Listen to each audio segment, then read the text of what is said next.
up at my screen here. What was the first synthesizer that we sort of talked about? The most important one? Yeah?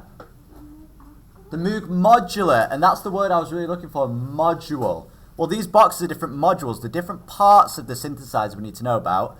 And with the Moog Modular, these would have been connected together with patch cables, wouldn't they? But obviously when we're using Logic, they're just connected for us. But when we go into Alchemy and we think about adding modulation and getting stuff to move by itself, we're kind of adding virtual patch cables, aren't we? So this part of the synthesizer over here on the left, we talked about being sort of the engine of the synthesizer. There would be absolutely no sound without this thing, and you needed to label it first of all. So what was that, Jack? Oscillator. Oscillator, brilliant. If you do not have oscillator on yours in Purple Pen, you need to add that now. It's oscillator, brilliant. So what sort of things might an oscillator do? What things can we put in this module box? If we think about what are the parameters, what those parameters do, how do they affect sound? Emmanuel. Rates, meaning what? Okay, what's another word for rate measured in hertz that might be better?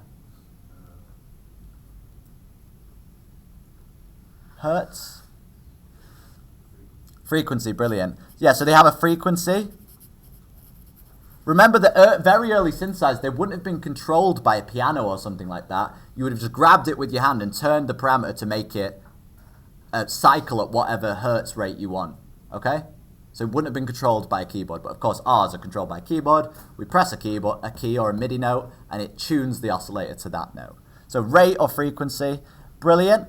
Okay, anything else that would be in this oscillator one? What other controls would we have? Yes? Wave type or wave shape, yes, definitely. So in RetroSynth, there's only a few, and there's only a few we really need to be able to hear orally, but there's obviously infinite, really, amounts of wave types. But what ones have we talked about? I gave you some examples here at the top. Do you want to shout one out for me, Ruby? Just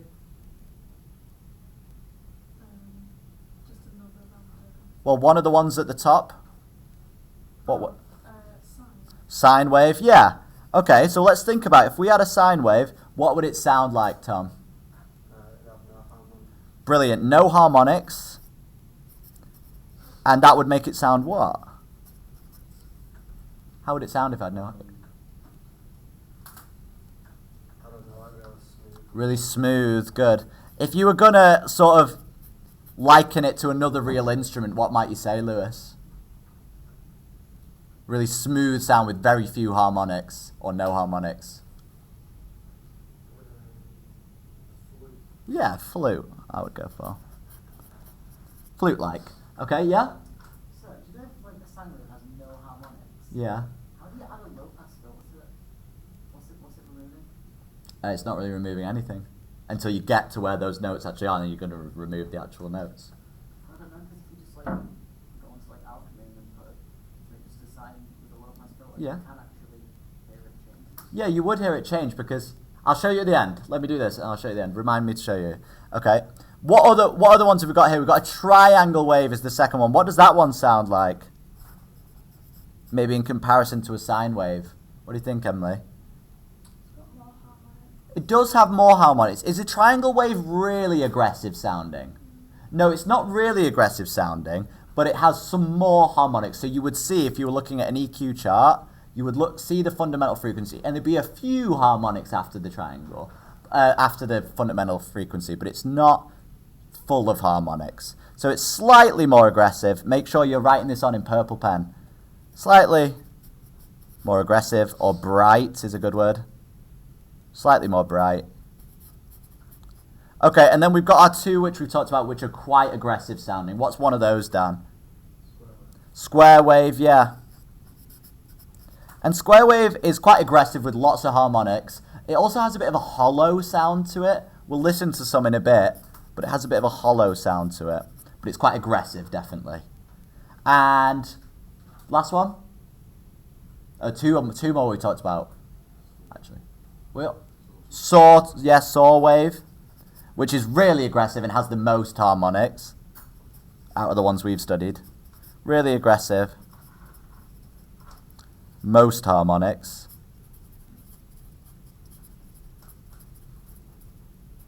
And the other one we've talked about, which I could see most people had. Josh? Oh, Well, we talked a little bit about that, which is a square wave, and you do get that in retrosense, but one that doesn't really have a pitch. Dax? Noise, and we've talked a lot about white noise because there are other noises, but yes, noise. What is noise? If you can look at an EQ chart, what is it? Matt? All frequencies are equal amplitude. All frequencies are equal amplitude, yeah. All frequencies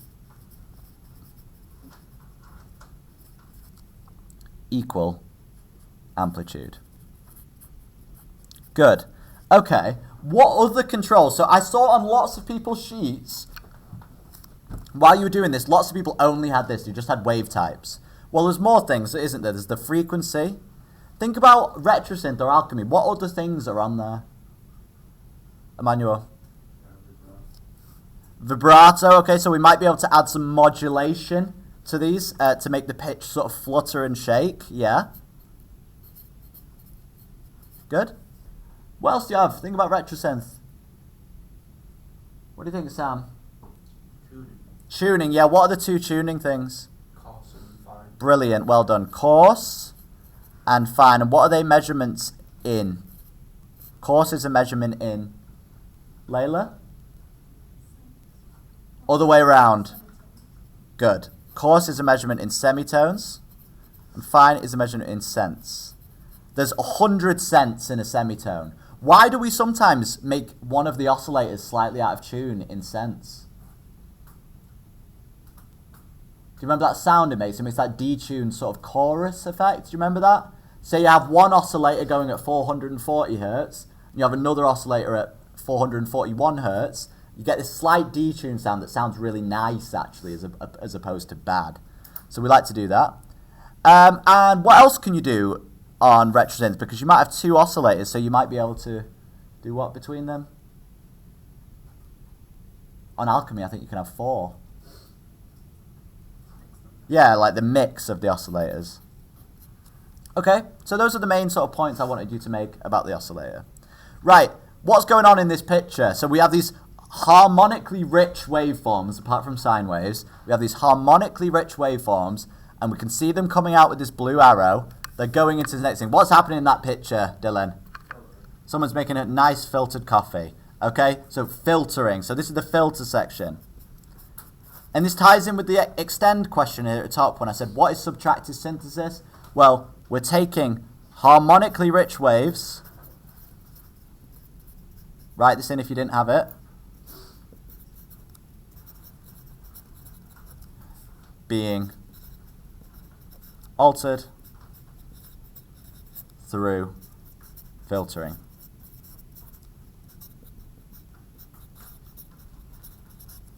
So the oscillator and the filter are really important when it comes to analog synthesis or this sort of subtractive synthesis. So we've got this note, this pitch that's just going on of one of our wave types, and there's tons of things that we've talked about over the last year or so about the filter. Can someone give me one of them? Ruby. What does that one look like? A high pass filter. If I did this, what would it look like?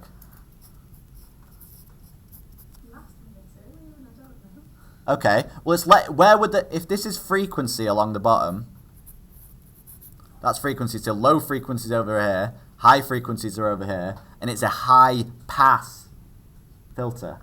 So it lets the high frequencies come. Yeah, it lets the high frequencies come through, and doesn't let the low frequencies come through. So it looks a bit like that on logic, doesn't it? So this stuff over on the right side we would hear, this stuff down here we would not hear. Okay. What sort of parameters are in this? What can we control? What do you think, Dylan?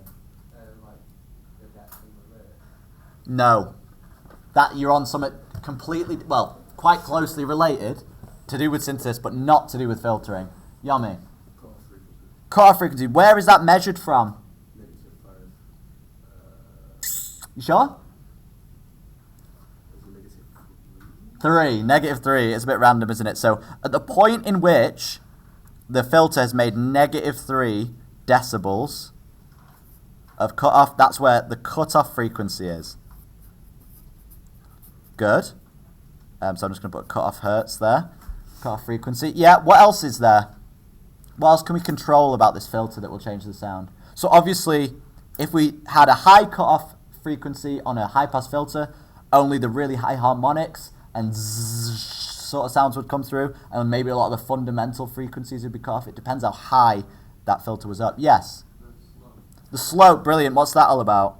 the measurement of decibels per octave. Great. Slope measured in decibels per octave. And it's how steep the curve is, isn't it? If it was a very high value, this curve might be something more like that. Hardly a curve at all. If it's very low value, it'd be much more gentle slope. Something like that. Kind of ruined my diagram there. But we have slope. Good. What else do we have? Tom, anything else? I don't know. We can add something at the cutoff frequency, can't we? As resonance. Resonance, brilliant. So at this cutoff point, my diagram's getting very messy now, but instead of having it be flat at the top of the peak, we can have it, that would be very resonant there, and that's going to really accent or highlight where that filter is. So that's resonance. Okay? I think we've talked about all the things we need to talk about for those two. So what other filter has the exact same settings? What do you think, Sam? Low pass filter. Low pass filter, yeah. Just does the opposite thing. It lets the low pass and doesn't let the high through. Like that. Okay. And the other one we talked about that has slightly different parameters then. Lucas. Band pass filter, brilliant. So this one is going to look like this. It's a combination, really, of a low pass filter and a high pass filter. It just lets this middle band of frequencies through. But its controls are slightly different than the other filters. How are they different, Lewis? Yeah, like what? Bandwidth, yeah. So it has bandwidth. So we could draw a really wide bandpass filter like this. Or we could draw a super narrow bandpass filter like this.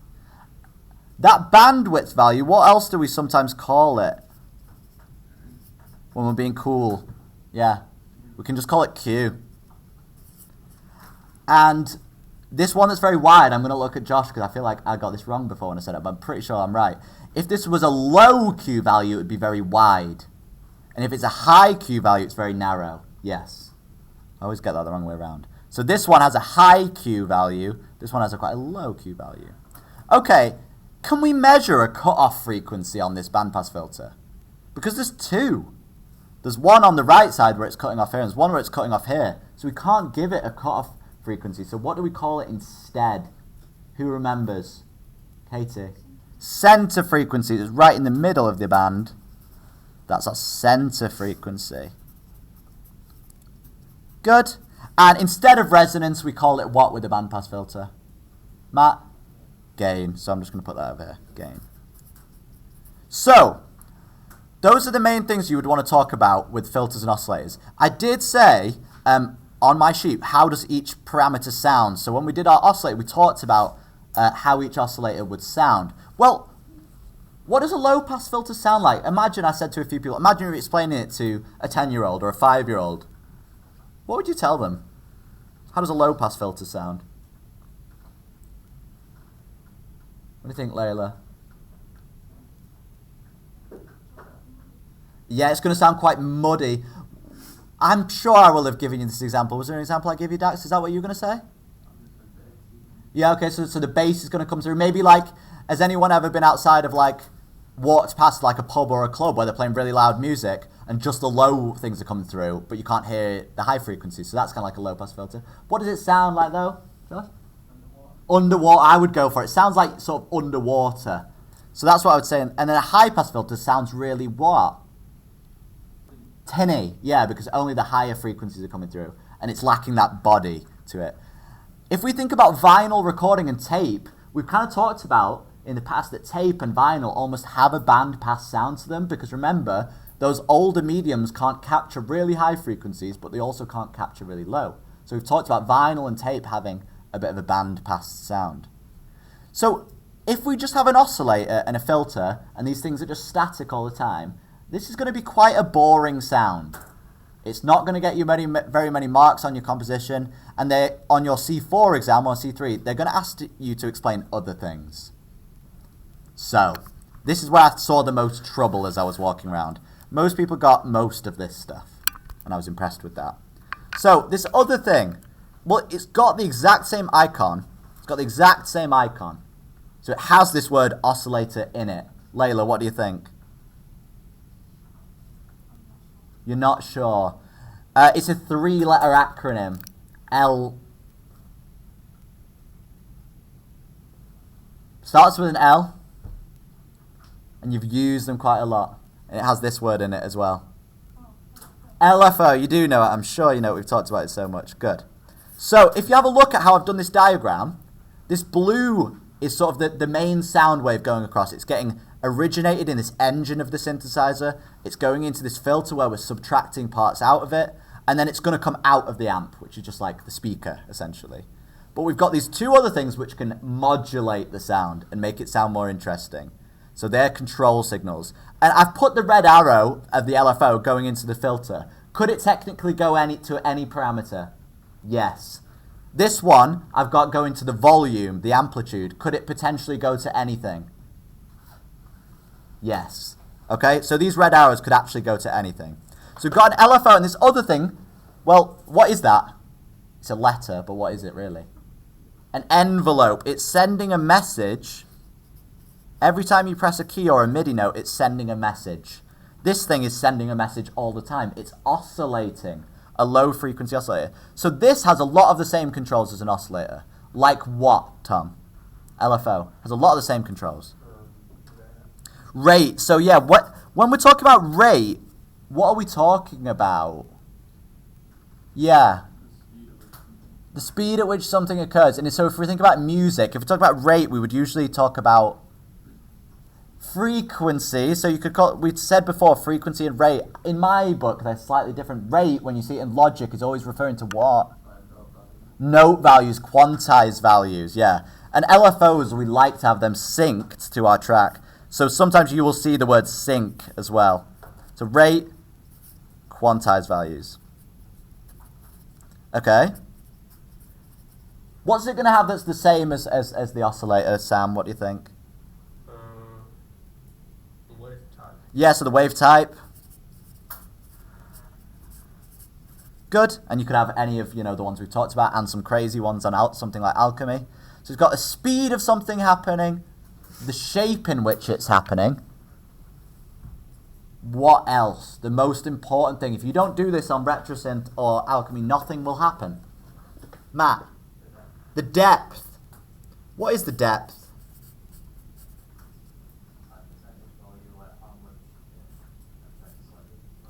Yeah, sorry, I've done, so percentage value of how much. Okay. So just if I gave an example, well, you might have a rate, for instance, of a crotchet. You might have it as a wave type. You might have it as a sine wave. That's not a very good sine wave. And the depth you might have really high, like 100%. So what would that be doing? Say I could attach that to anything. What do you mean, how much? I'm explaining that now. So imagine we had this LFO attached to the cutoff frequency of a filter. So the filter is moving back and forth like this. Yeah, so if the depth, if you just look at my pen, I suppose, imagine this is the cutoff frequency of a filter moving back and forth. If the cutoff frequency was here in the middle and you had a depth of 20%, it would only move a little bit each way. You get wow, wow, wow sort of sound. But if you had it 100%, it's going to move to its highest possible value and its lowest possible value. So you get wow, wow, all the way up and down. I'm not going to take the mick out of myself anymore, but you would hear that, okay? It would move the full range. Same with, say we had this same LFO attached to the pitch of our oscillator. If it was 100%, it would go from its lowest possible frequency, so 0 hertz, up to its highest possible frequency we could hear, maybe 20 kilohertz, and then back down. Where if we just had 1% depth, it would just be a very subtle vibrato back and forth. See what I mean? So the wave type really matters as well, doesn't it? Because let's imagine we had this LFO to our our amp, which is the volume. Well, if we had it as a square wave, we would literally hear the synthesizer turning on and off in crotchets, or on and off in quavers, or whatever you've got, okay? Where the sine wave's going to be smooth. Spotting and listening to modulation is quite hard and something you need to have practice to. Now, when you're doing these sort of recreating questions in Logic, for C4, I would always use Retrosynth because it's set up. I've never seen them ask a question that isn't answerable with Retrosynth. I think some people on their dep overcomplicated it with Alchemy and lost themselves marks. In your composition, definitely use Alchemy because you can do more with it. When you're doing those deps, on the synth questions, just use Retrosynth because you can do everything you need to do with Retrosynth. Does that make sense? Yeah? Okay. So is there anything else we need to talk about with LFO? I don't think so. So this last thing then, the envelope, 99% of the time this is linked to the volume, the amplitude, but it could also, in your exam, you had to do this, you had to link it to the filter. So each time you press a note in that exam, the filter opened, didn't it? Right? So what is the envelope? What is a measurement? What values have we got, Jack? Attack, decay, sustain, release. Good. Attack, decay, sustain, release. What is attack, Emmanuel? How long it takes to reach maximum? Yeah, how long it takes to release to get to a maximum point. So it's a measurement of what? Milliseconds. Okay, so it might be in milliseconds, yeah. It's a measurement of time.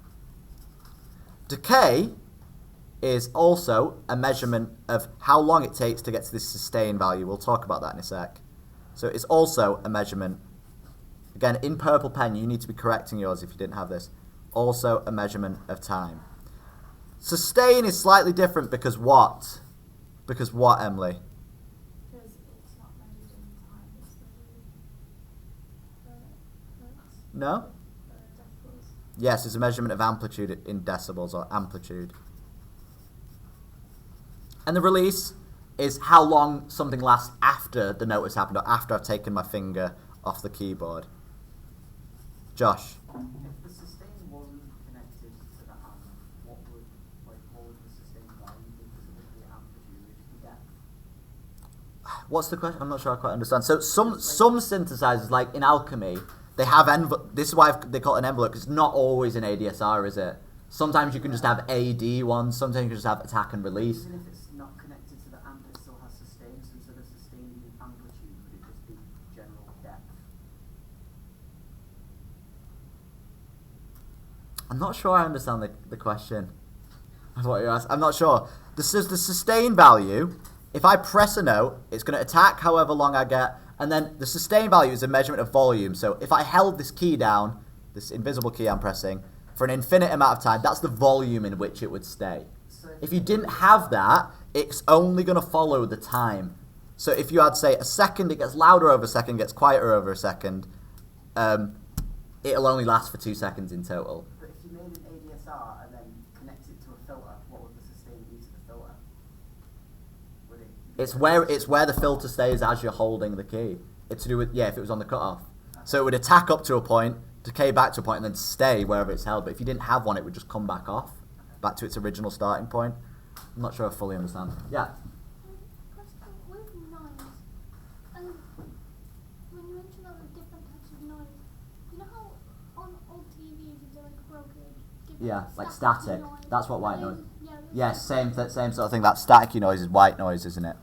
Okay, so if we think about, oftentimes the example will ask us to describe the volume of something over time with an ADSR, but we can attach it to other things, can't we? We could attach it to the cutoff frequency, we could attach it to resonance, we could attach it to the pitch if we wanted to. We could do all sorts. Are you okay, Tom? Can you wait 10, 20 minutes? Just let us finish this bit and you can go to the toilet, okay? Let's just finish this bit. So an ADSR could be go to anything. So if it's going to modulate something else, what does it need to have, just like we had on our LFO? Depth. How much? Yeah. So usually this ADSR is just connected to the amp, okay? The volume. So it usually has depth of 100%. If it didn't have a depth of 100%, it wouldn't work very well.